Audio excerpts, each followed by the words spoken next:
భారతదేశం తయారు చేయాలన్నది ఓవైపున అమిత్ షా కల.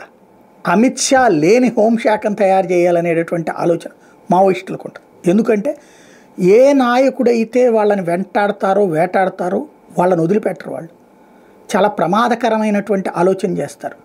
ఒకళ్ళకి అప్పచెప్పేస్తారు ఒక టీంకి. వాళ్ళు ఇవాళ కాకపోతే రేపు, రేపు కాకపోతే ఎల్లుండి ఏదో ఒకనాటికి ప్రతీకారం తీర్చుకునేటటువంటి అడుగులు వేస్తారనడానికి సాక్ష్యం చంద్రబాబు నాయుడు మీద జరిగినటువంటి హత్యోదంతం, నేదురుమల్లి జనార్దన్ రెడ్డి మీద హత్యోదంతం, లేకపోతే శ్రీపాదరావు హత్య దగ్గర నుంచి ఎన్ని జరిగి ఉన్నాయి. ఇది మన ఆంధ్ర తెలంగాణలోనే చూసాం. దేశవ్యాప్తంగా అనేకం జరిగినాయి.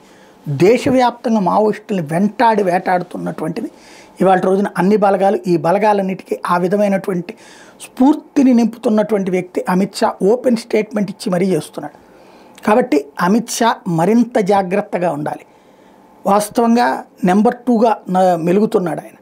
ఆయన్ని ఏదో ఒక విధంగా దెబ్బ కొట్టడానికి చాలా పెద్ద ఎత్తున కుట్రలు ఉంటాయి.